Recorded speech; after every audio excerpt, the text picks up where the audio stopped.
Hi, did you know that perfectionism only becomes desirable when it stimulates the healthy pursuit of excellence? Today, I present to you.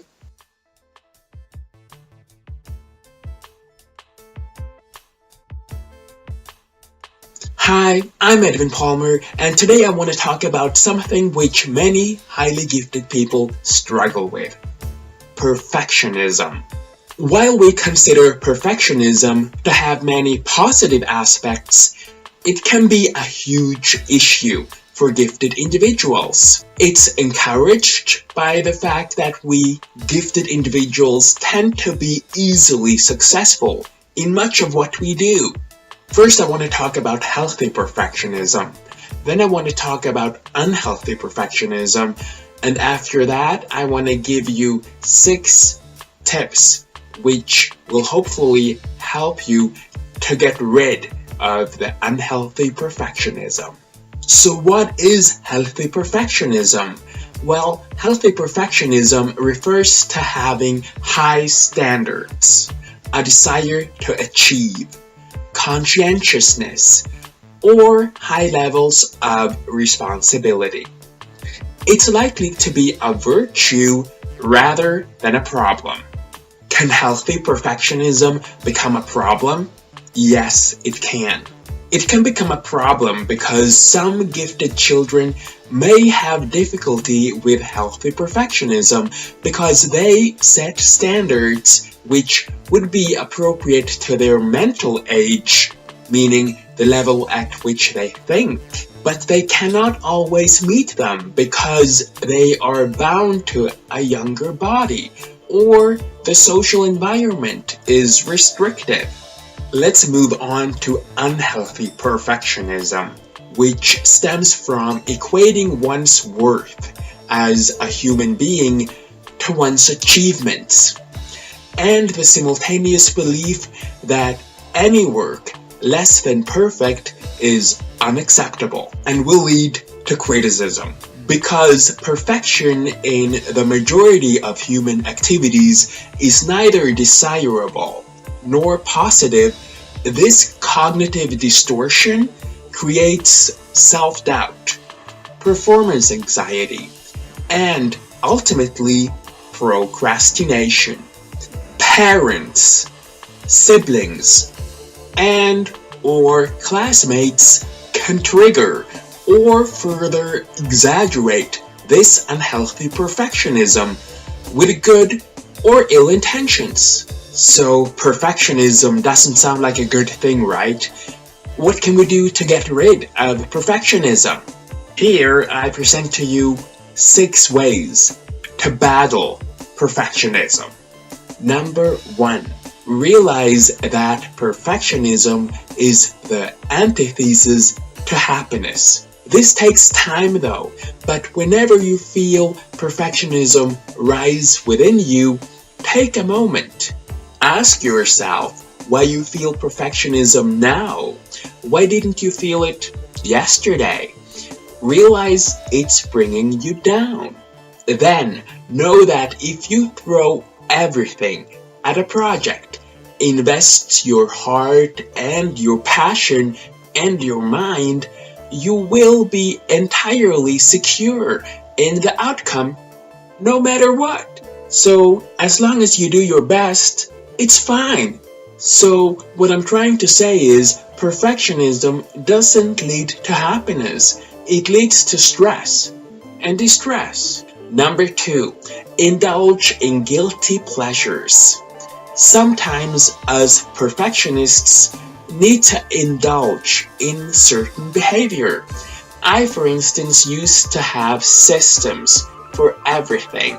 How I arranged my socks, underwear, and shirts. You name it, and I had a system for it to make sure it looked perfectly neat. Because thankfully socks and shirts aren't human, and they are really simple to control and organize. So unleash all that perfectionism in bursts of activity if need be.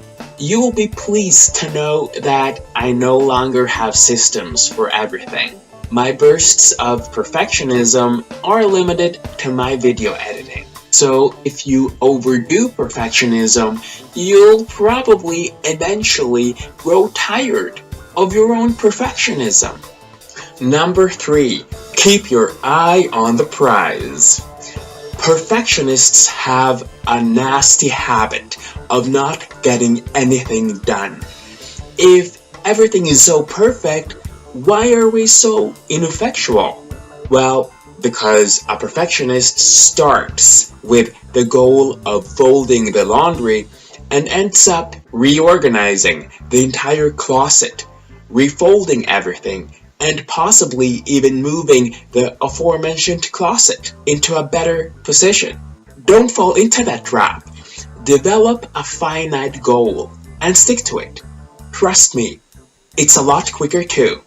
Number 4, make mistakes and love it. Again, number 4, make mistakes and love it.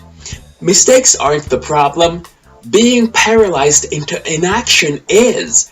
Reframe in your own mind how you relate to mistakes. Don't think of them as something to be avoided. Mistakes are opportunities, and not in the unrealistic and fake, I am in prison but it's a good thing because I get all this free time kind of way. No, I mean that it's an opportunity in a way that anything worth doing risks a mistake, or several. You can't truly be passionate about anything unless you're willing to get something wrong. You don't learn anything by standing back on the sidelines. You learn by knowing that when you fall down, you will find a way to get back up again. Number 5, perfectionism isn't a personality trait. Seriously, it's not. Perfectionism is a coping mechanism for unpredictability. It introduces all kinds of comforting control. You aren't changing yourself by renouncing perfectionism. You're taking the first step to discovering who you are without armor. Number 6, release the need to be in control and take the plunge. Perfectionism is a habit, a bad one, and change doesn't always come easy or overnight.